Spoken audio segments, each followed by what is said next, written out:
Alhamdulillah. On vit dans un monde où il y a de plus en plus de modernité, plus en plus de facilité, plus en plus de confort. Et avec cela, on voit qu'il y a de plus en plus de cœurs et d'âmes dévastés. Surmenage, dépression, anxiété, déprime, fatigue. Pourquoi? Parce qu'il faut chercher et trouver le calme de l'esprit, la tranquillité, la sérénité du cœur et de l'âme, qui ne peuvent être propulsés que par l'iman, la foi. À ce moment-là, tu goûteras au vrai bonheur et à l'apaisement que tout le monde recherche. Peu importe ce qui se passe à l'extérieur, peu importe que tu sois riche ou pauvre, peu importe que tu sois malade ou pas. Wallahi, si tu as goûté à ce bonheur intérieur, cette tranquillité, cette sérénité, tout s'arrangera dans ta vie bi'idhnillahi azza wa jal. Mais pour cela, il faut respecter plusieurs étapes. Il faut saisir plusieurs clés. Et parmi ces clés-là, c'est d'abord de trouver un juste équilibre. Revenir dans ta vie à un juste équilibre, c'est indispensable. C'est ni rien, ni trop, un juste équilibre. Et d'ailleurs, l'être humain a besoin d'un juste équilibre dans toute chose.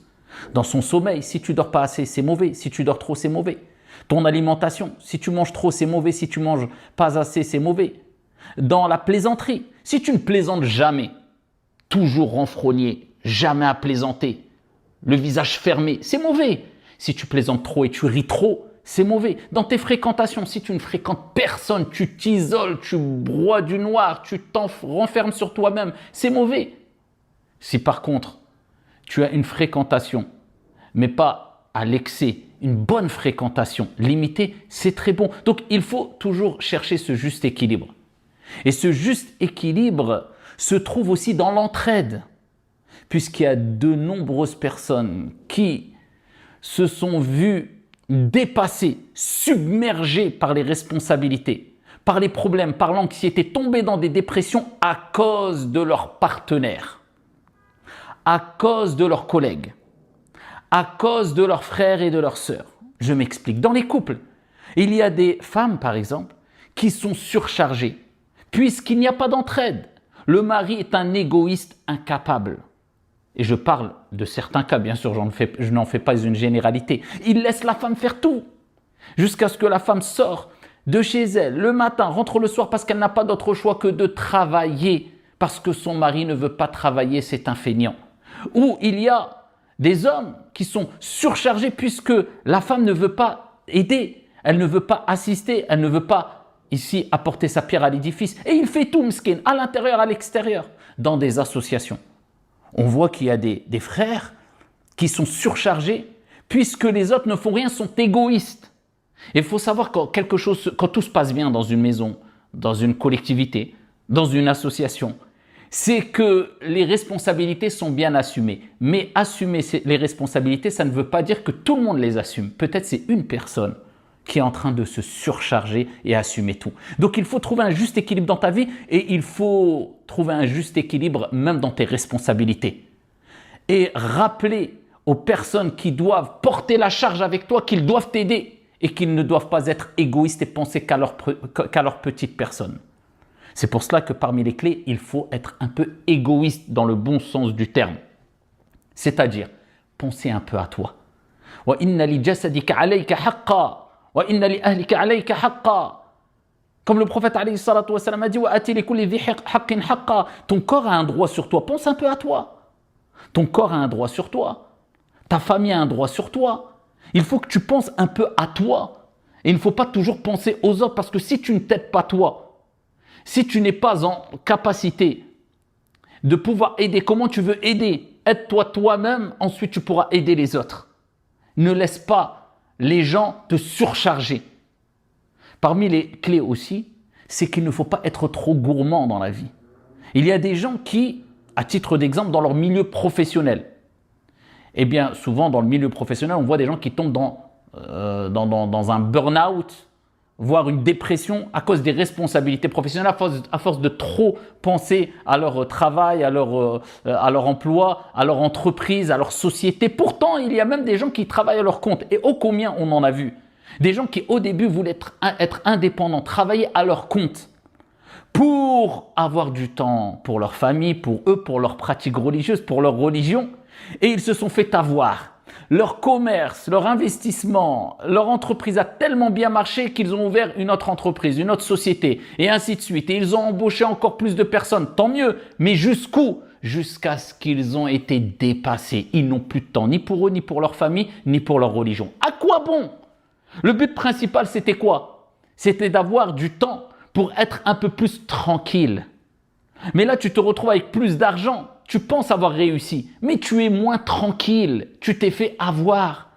Donc, il faut revenir à l'essentiel. Encore une fois, un juste équilibre. Mettre des priorités. Et tant que tu n'as pas compris que ta priorité doit être ta relation avec Allah subhanahu wa ta'ala, qui de lui vient la baraka, la sérénité, la tranquillité, le bonheur, tu n'as rien compris. Tu cours en t'épuisant, c'est comme si tu courais dans le vide. Et parmi les clés aussi pour, si tu as saisi cela, pour retrouver un certain apaisement, une tranquillité, te débarrasser des soucis, des angoisses, des tristesses, de tout cela, eh bien, il y a le fait de comprendre que tout est sous contrôle. Tout est sous contrôle. Contrôle de qui? Contrôle d'Allah subhanahu wa ta'ala si tu t'en remets à Allah azza wa jal.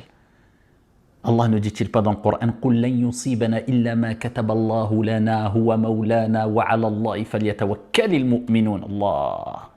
Allah, quand tu vis avec cela, la certitude que tout est sous contrôle d'Allah, pas de panique, Allah contrôle tout.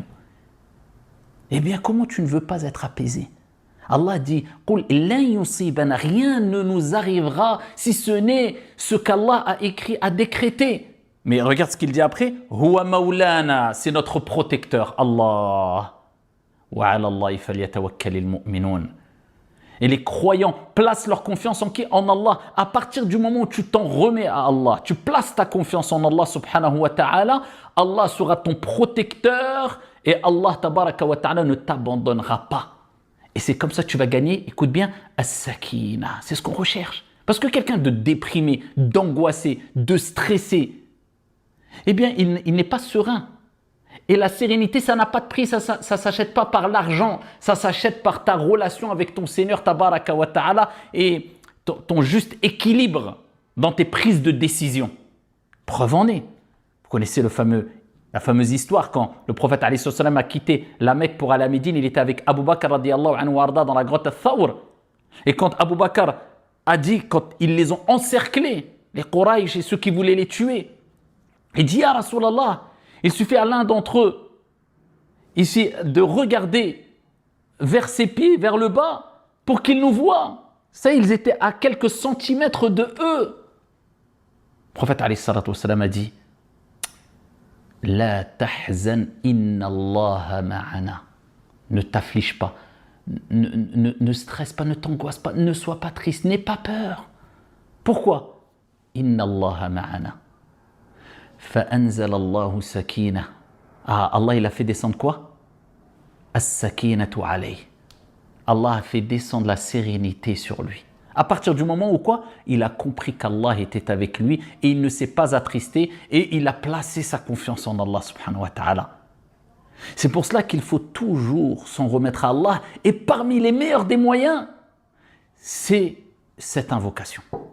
Retiens-la cette invocation, apprends-la, comprends-la et prononce-la tous les matins et tous les soirs et tout au long de la journée, autant que tu peux. Le prophète alayhi salatu wassalam l'a répété souvent. Allahumma inni a'udhu bika min al-hammi wal-hazan, wal-ajzi wal-kasal, wal-jubni wal-bukhl, wa dala'i ad-dayni wa ghalabati ar-rijal. Le prophète alayhi salatu wassalam disait Allahumma inni a'udhu bika. Oh Allah, je cherche refuge auprès de toi contre al-ham wal-hazan, les soucis, l'angoisse et l'affliction, la tristesse.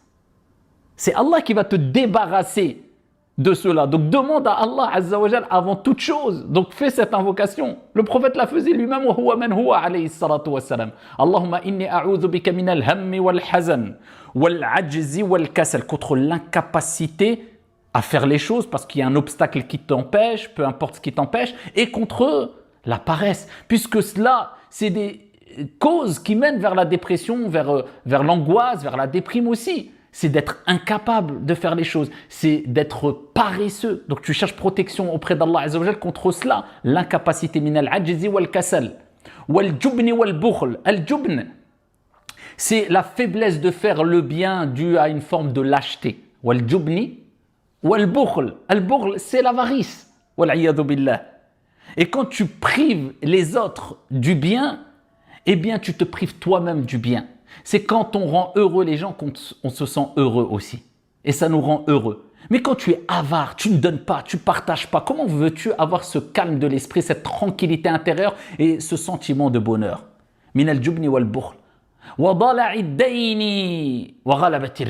Et contre le poids des dettes, parce que c'est une source de stress, de problèmes de déprime, avoir beaucoup de dettes. Et contre la domination des hommes, de ceux qui veulent t'opprimer, t'humilier, etc. Quand tu as compris tout ce que j'ai dit, et tu as compris cette invocation, et bien, si tu mets cela en pratique, tu verras que ça ira beaucoup mieux.